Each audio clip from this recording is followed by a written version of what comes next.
너무나 어려운 자동차 정비 관리, 시청자 여러분들에게서 받은 견적서를 알기 쉽게 해석해드립니다. 나는 제대로 된 견적을 받아서 정비를 하고 있는지 알아보는 시간, 배선규의 견적서 출발합니다. 자, 벌써 6회입니다. 수요일날 방송을 하고 있습니다. 제가 화요일날 어제 하다가 이제 정품과 OEM에 관련된 얘기를 좀 더 심도 있게 다루기 위해서 이렇게 분할을 해드렸습니다.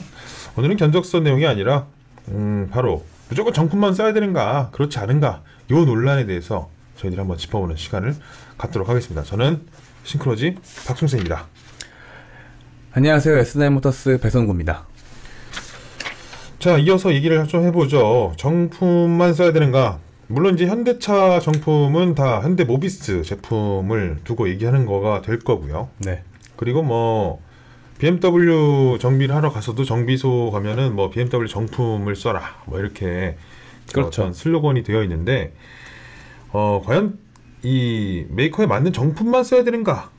이 맞는 얘기입니까? 저는요 일단은 모비스 하나 칭찬을 하고 싶은 게 있어요. 칭찬? 네. 네. 최고의 마케팅이 있었습니다.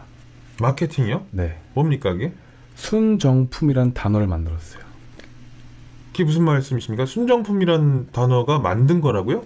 네. 정품이면 정품이지 내 차의 순정품. 전 이거는 진짜 최고의 마케팅이라고 봐요. 왜냐? 대부분 사람들이 입에 달고 다니는 게 순정품 하거든요. 네.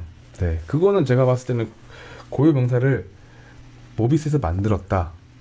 그렇게 판단하고 있어요. 근데 그런 것들이 이제 소비자들이 다 순정품으로 이제 입에 달고 살다 보니 아무래도 이제 어마어마하게 수익을 내고 그다음에 진짜 사람들이 다 순정품을 찾게 되는 게 아마도 그런 마케팅이 가장 컸지 않았을까. 하지만 저도 마케팅을 이제 나름 제 공부한 입장에서는 정말 짱인 것 같다. 이렇게 판단할 수 있을 것 같아요. 왜 짱입니까? 국내에서는 다 순정품만 원하잖아요. 일반 사람들이 네. 그냥 무조건 순정으로 해주세요. 네. 이렇게 하는 게 뭔가 자연스럽고 당연한 것처럼. 그렇죠. 그게 어마어마한 거잖아요. 제가 해외 사례를 말씀드릴게요. 해외에는요, 쉽게 말하면 내가 브레이크 패드를 구하고 싶어서 검색을 하면 뭐 말 그대로 정품, 그다음에 A, B, C, D, E가 있어요. 그래서 애프터 제품이 별점을 매겨요. 그래서 정품도 있고 애프터 제품에 별점 5개짜리가 맨 위에 있고 4개, 3개, 2개, 하나 이런 식으로 가격대가 다 형성이 돼 있어요. 그래서 소비자들은 말 그대로 그 제작사에서 공급하는 브레이크 패드 정품을 쓰고 싶으면 이제 비싸지만 구매를 하면 되는 거고 애프터 제품에 내가 가격대에 맞춰서 구매를 할 수 있게끔 다 돼 있다는 거죠. 근데 우리나라는 정품 껴주세요. 순정품 이거 맞아요? 이런 의심을 하고 시장이 아예 다른 거예요. 해외하고는. 그런 시장을 만든 게 난 모비스라고 보거든요. 그런데 해외 사례에서 어떻게 보면 반박인데 이건 해외 수입차들 보면 우리나라 사람들은 이제 현대차 정비를 할 때 현대차 부속 순정품이 값이 싸다. 왜? 순정이니까 이런 인식이 있는 반면 뭐 일본은 토요타가 자기 나라 차잖아요. 근데 순정 토요타 부속은 엄청 비싸요. 그래서 애프터마켓 시장이 엄청 커진 거거든요. 헤드라이트 하나에 200만원, 300만원 하는 게 무서워요. 미션 하나, 뭐 옛날에 JG 엔진 같은 거, 그런 엔진 같은 미션 하나에 지금 1600만원씩 해요. 근데 그게 내국 가격이 원래 그래요. 근데 지금 말씀하신 게 현재 기준으로 말씀하신 건가요? 지금도 과거에 한때 이제 되게 90년대 버블 경기 그때 얘기하는 게 아닙니다. 그때도 비쌌고 지금도 86 신형들 있잖아요. 헤드라이트 무슨 150만원, 200만원 그래요. 지금 국내 차에서 저렴한 헤드라이트도 분명히 있겠죠. 국내 기준으로 봤었을 때는.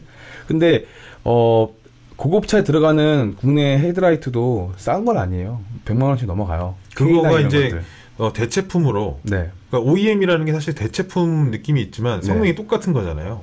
말이 그렇죠. 대체품이라고 하면은 방금 말씀하셨던 것처럼 순정품 하면 되게 친근하고 안전하게 쓸 수 있는 제품처럼 느껴지는 건데 대체품 이러면 뭔가 하자가 조금 있으니까 더 싸고 대신에 어쨌든 고칠 수 있는 막 이런 느낌으로 받아들이는 이 사회 분위기가 형성돼 있는 게 사실 문제 아닙니까?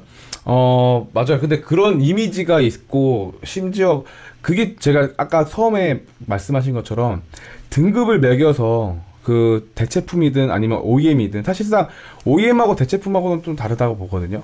네. 네. 그러니까, 말 그대로 애프터 제품의 등급별로 정품 대비 충분한 그 성능이 나오는 제품도 많다는 거죠.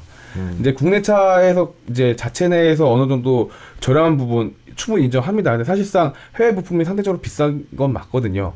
근데 그래서 시장이 형성이 됐다. 그것도 인정을 합니다. 하지만 국내에는 그런 시장이 형성될 기회조차를 갖지 못했다고 봐요. 왜냐면은 모비스에 납품을 하지 못하면 다 망했으니까요. 그렇죠. 네. 대기업 중심의 어떤 경제가 돌아가는 것도 문제가 있었고, 네. 또한 지금 상황이 이렇게 되다 보니 모비스에서 이미 판매 가격을 이미 블루엔즈나 이런 데서 다 네. 공시를 해버리고, 네. 즉 순정품 모비스 제품을 받아서 네. 카센터를 운영하거나 정비소를 운영하게 되면 마진이 거의 없어요. 뭐 블루엔즈 같은 경우, 그러니까 등급이 높은 블루엔즈 같은 네. 경우나 마진을 조금 더 주지, 일반적인 정비소나 동네 카센터에는 마진을 그렇게 크게 안 줍니다. 그러니까 이게 그 어떻게 보면은 구조적인 얘기까지 해야 돼서 이게 어떻게 보면 논외가 될 것 같아서 깊게는 얘기를 말 못 드리겠지만 어쨌든 간에 기존의 프레임 네. 모비스에서 부품을 팔기 위해서 정비사들의 그런 공임을 되게 단가를 하락시키고 부품을 계속 가격을 올렸단 말이에요. 네. 그런 부분 자체가 이제 어떻게 보면은 대기업이 휘두른 하나의 우리의 저희가 피해인 거죠. 그걸 꼭 피해라고 봐야 됩니까? 뭐 소비자 입장에서는 값싸게 그래도 순정품이라는 게 마케팅이라고 할지언정, 오늘 주제가 그거잖아요. 정품을 써야 되냐, 뭐 OEM도 써도 되냐, 사실 이건데. 네. 뭐 피해 볼 게 있습니까? 그러니까 제가 처음에 이 주제로 얘기하고 싶은 건 뭐냐면 다시 이제 화제를 넘긴다면 상대적으로 정품보다 OEM이 더 저렴하다는 거예요. 그러면 소비자들에게 합리적인 소비를 하기 위해서는 애프터 제품도 충분하게 사용할 수도 있고 안전에도 문제가 없으니, 만약에 브레이크 패드의 부품 단단한 소모품이어도 애프터 제품을 사용하면 좀 더 합리적인 소비가 가능하다는 것을 강조하고 싶은 거죠. 얼마나 차이가 납니까? 브레이크 패드 같은 경우는 이제 업체마다 가격이 다르겠지만 저희 같은 경우는 보통 투싼 기준으로는 5만 원 받아요. 그럼 어저께 방송에서 나왔던 견적은 얼마였죠? 제가 말씀드렸던 게 저번에 말씀드린 자료를 안 그래도 이제 혹시나 해서 갖고 있는데 42,900원 부품 가격에 작업비용 33,000원이니까 75,000원 나오는 거죠. 75,900원. 근데 많게는 5만원, 6만원 뭐 그 정도 선에 아무래도 1, 2만원, 어차피 이거 금액대가 브레이크 패드가 많이 비싼 편은 아니잖아요. 네. 그러니까 적어도 좀 더 저렴하게 할 수 있는 게 OEM 제품으로 하면 가능하다는 거죠. 자, 이게 뭔 차이냐? 브레이크 패드 디스크 교환하는 건 작업 비용 33,000원 맞습니다. 제가 얘기하고 싶은 건 공급되는 브레이크 패드 가격이 좀 더 저렴하게 공급이 가능하기 때문에 그 가격이 나올 수 있는 거고요. 그래서 40만 원이라는 견적이 어떻게 보면은 누구한테는 뭐 당연히 나오는 거지 할 수 있겠지만 첫 차를 타는 이제 아무래도 그 고객에게는 부담이 될 수 있는 금액일 수도 있는 부분이잖아요. 네. 그럼 여기에서 저는 이 견적에 대해서는 애프터 제품을 사용해서 합리적으로 소비를 한번 해보는 게 어떠냐라는 얘기를 하고 싶었던 거죠. 그럼 대충 한 20% 정도 네, 좀 그 더 정도, 부속값이 네. 빠지는 상황이 만들어질 수 있다. 네, 그렇죠. 그럼 이건 어떻습니까? 그렇다 하더라도 정품을 쓰는 것보다 대체품을 쓰는 게 뭔가 심적으로 찝찝해서 네. 성능이 똑같다고 하는데 그걸 뭐 사실 일반인들이 믿을 수 있게 하는 방법 같은 건 써보지 않으면 모르는 거잖아요. 그 방법 외에는 없을까요? 아무래도 대표적인 게 자동차 하면 모터스포츠 아니겠습니까? 네. 그러면 애프터 제품에서도 사실상 이제 우리도 이런 고성능을 만들 수 있는 기술력이 있다라는 걸 좀 자랑하고 좀 그런 부분에 투자를 해야 되는 게 좀 중요하다고 보긴 해요. 아, 그렇군요. 이럴 때는 모터스포츠를 좀 활용을 해서 그렇죠. 우리 경기장에서 이렇게 경주차한테도 들어가는 거 문제 없게 잘 만든다. 그렇죠.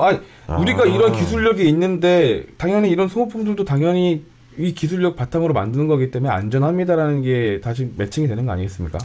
그러네요. 네. 그 OEM이나 어떤 애프터마켓 제품들이 살아남기 위해서는 그런 식의 또 달리 접근하는 마케팅 방향이 필요하다. 네. 이런 것들을 알 수 있었던 그리고 노래였습니다. 네, 전에 우리가 얘기하다 말한 특수용도.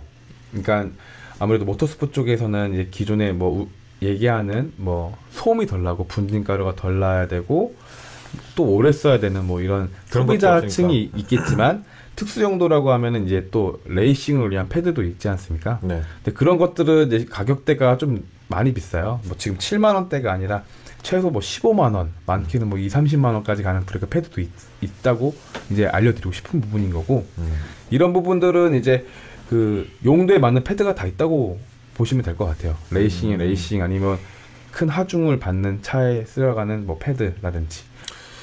알겠습니다. 여러분들도 혹시라도 브레이크 제동 능력이 조금 마음에 안 든다. 그래서 조금 더 내 브레이크를 업그레이드하고 싶다라고 정도 생각을 하시면 그런 부분도 한번 선택의 폭을 넓혀서 생각을 네, 그렇죠. 해보시는 거 좋을 것 같습니다. 그러니까 뭐 지금 브레이크 뭐 부족함 없다.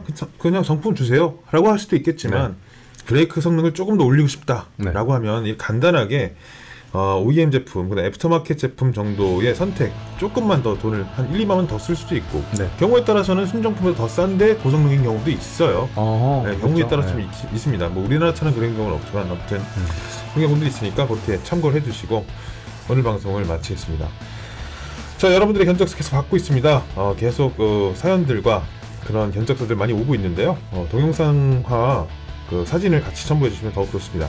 보내실 곳은 bae6461@naver.com 또는 카카오톡에서 배선구의 견적서를 검색해 주시면 되겠습니다. 자, 저희는 목요일 방송, 내일 방송으로 다시 만나뵙겠습니다. 여러분 안녕.